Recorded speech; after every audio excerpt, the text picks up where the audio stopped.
Bila tiba hari raya, yang mula-mula menyala bukan sekadar cahaya, tetapi rasa.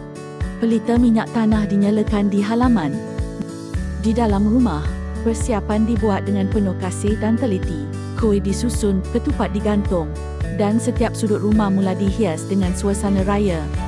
Bagi seorang ibu, hari raya bukan hanya tentang juadah di meja, ia juga tentang satu penantian yang setia. Jalan pulang menjadi lebih daripada sekadar perjalanan. Setiap kilometer membawa rindu, setiap seliko membawa kenangan, dan setiap saat mendekatkan kita kepada orang yang dirindui. Namun apabila tiba hari raya, tidak semua rumah dipenuhi suara yang sama. Ada juga yang menyambutnya keseorangan, bersama kenangan, harapan dan cahaya pelita di sisi. Lalu apabila pintu dibuka, segala penantian akhirnya terjawab. Dalam satu pertemuan, tersimpan lega, syukur dan kasih yang tidak perlu dijelaskan dengan kata-kata.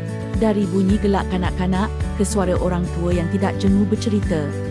Inilah detik-detik yang menjadikan hari raya sentiasa hidup di hati kita. Bila tiba hari raya, sebuah meja menjadi lebih daripada tempat untuk menjamu selera. Hari raya bukan hanya tentang rumah yang dihias indah atau juadah yang terhidang mewah. Hari raya adalah tentang manusia, tentang kasih yang dipelihara, hormat yang dijunjung, dan kebahagiaan yang hanya sempurna apabila diraikan bersama. Barulah kita benar-benar mengerti, raya ini, raya kita.